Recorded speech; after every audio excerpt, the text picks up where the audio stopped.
Hello, my name is Emily, as you may or may not know, and today we're going to be looking at bad tattoos. Now, I personally love tattoos. I think they're super cool. I have some. And as a whole, like, you can get whatever tattoo you want. I do not care. It is your body, you know, whatever. You know, you just run the risk of a YouTuber stumbling upon it and then using it for content.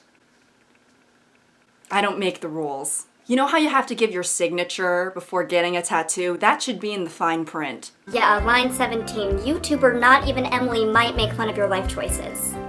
So if you could just initial right there. Let's just get into it, shall we? So, I feel like the tattoo artist who did this tattoo just hates Michael Jackson, so he made it, or she made it look bad on purpose. I really want to believe that this isn't the work of someone who's like trying. The artist was like, you know what, I'm actually more of an Elvis guy myself, so I'm just gonna make this tattoo look like a combination of a turtle and Miranda Cosgrove trying to be Michael Jackson. I mean, at least it's on her back, so it's not always visible. To be honest, if I had that tattoo, I would just never take my shirt off. Even in the shower, like, the shirt is staying on.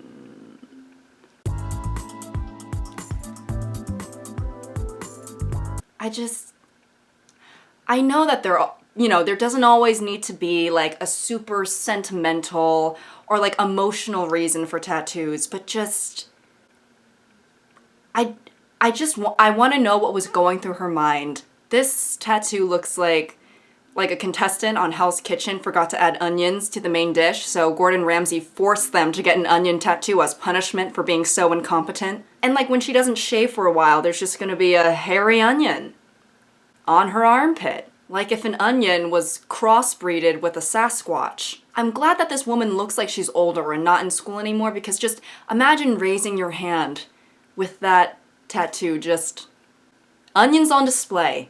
Just the fresh produce aisle in my pit.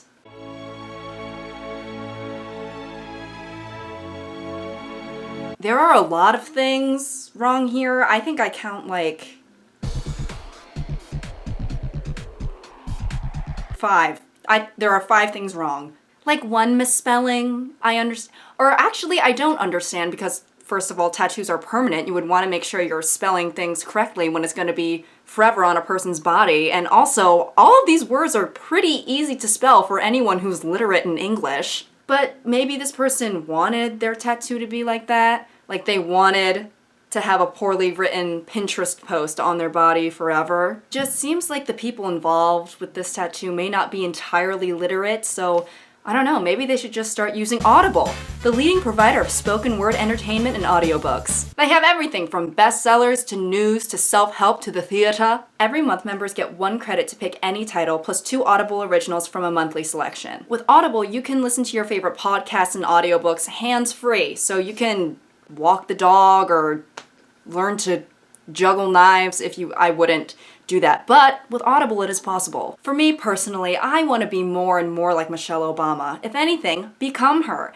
So the perfect title that I've been listening to is Becoming Michelle Obama. Here, I don't know. I guess that was me becoming her. I don't know. So if you want to get started with Audible, make sure to go to audible.com/noteven or text NOTEVEN to 500-500. That's audible.com/noteven or texting NOTEVEN to 500-500. And thank you, Audible, for sponsoring me again. Okay, back to tattoos that make me lose faith in the arts.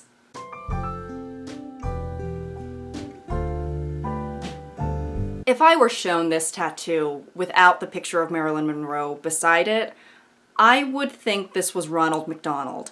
Like, tell me this doesn't look like Ronald, or at least a close relative of Mr. McDonald. I mean, am I seeing things? Like, if I saw someone with this tattoo in real life, I would be like, wow, they are very loyal to fast food. This looks like if McDonald's was a gang, and this was the tattoo that, like, all the members are forced to get while they're just scarfing down Big Macs and bathing in Sprite.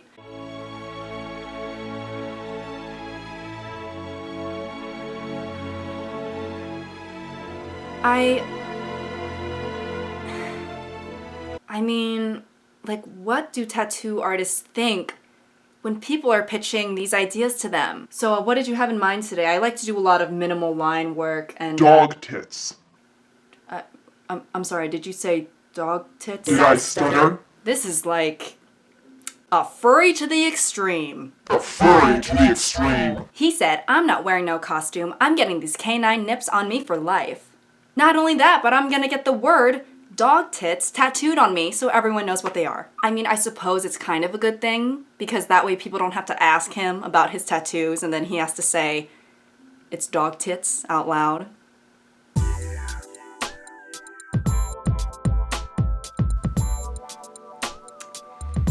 So I know that we've looked at some pretty bad ones so far, but I can say with confidence, with my whole chest, that this is the worst one. You know when a person is wearing a long coat and then when you open the coat it's like two kids stacked on top of each other? I guess this is kind of like that, but so much worse. When this man takes his shirt off, he becomes bobblehead first, human second. You know how a lot of people are attracted to tattoos, they think they're sexy and whatnot? Imagine being with this guy and being like, wow, I love tattoos, I think they're so hot, and then him being like, well, lucky for you, I've got a few, and then he takes off his shirt to reveal that. That's like a person saying, wow, I love boys who cook, and then the guy being like, well, lucky for you, I'm a master chef, and then he hands you like a moldy, half-eaten Twinkie on a paper plate.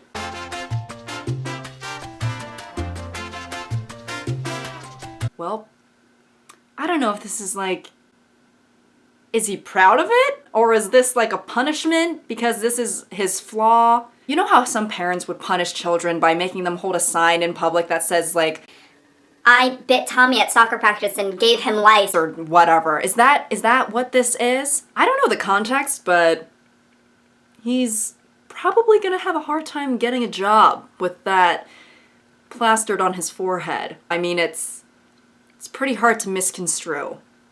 Imagine this guy being your accountant, just walking to his office, the first thing you see. Racist. I mean, as a Chinese woman, I would probably be like, I actually forgot to vacuum my driveway. I have to cleanse my stapler.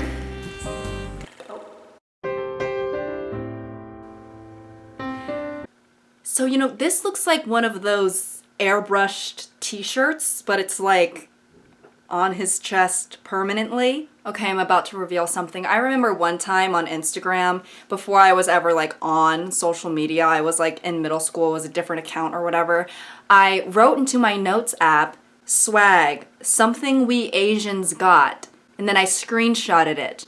And then I proceeded to post that screenshot onto Instagram for all of my friends and family to view and perceive. This is like kind of similar to what I did, but his version is like 1,000 times worse because you can delete an Instagram post. I mean, that thing has been long gone for years, although it does still haunt me. However, tattoos are a lot harder to delete. I mean, that's the whole point of them. They're permanent. Imagine if I had a chest piece that said swag, something we Asians got. That would be my contribution to solving racism. You know, I got a chest piece about Asians having swag.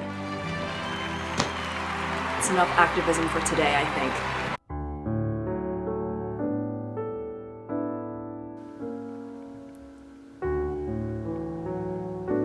Okay. You know, what's a better way to celebrate the miracle of life than getting a tattoo of a baby ogre that looks slightly more humanoid than Shrek? I don't know if you guys are also getting this vibe, but this tattoo somehow makes the baby look like it's 2 months old and 85 years old at the same time. Like when I look at it, I could imagine it sucking on a binky, but I could also imagine it taking a trip to Florida to celebrate its retirement. If I gave birth to a baby that looked exactly like that tattoo, I would be like, oh my god, Benjamin Button, I am such a big fan. Gangnam style. Woo, yeah, you know that guy. Honestly, I mean, this man was a king. He ruled the world at one point. Gangnam Style was truly a cultural reset. I would teach a gen ed history course on that song alone. Just kidding, I absolutely would not. It's a catchy song though. Don't get me wrong, this tattoo was definitely a bad decision, but I suppose it's better this person got a tattoo of a fun pop singer instead of like, I don't know, Jeffrey Dahmer or something.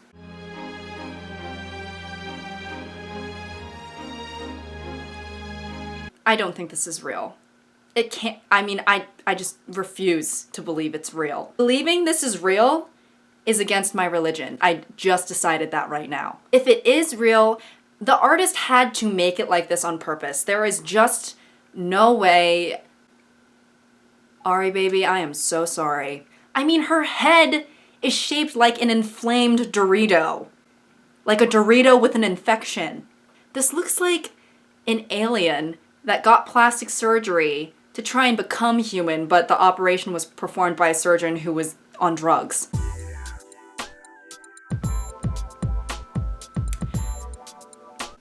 People can sometimes make choices that free will is a blessing and a curse. Well, gee, I wonder who these tattoos are dedicated to. Linda?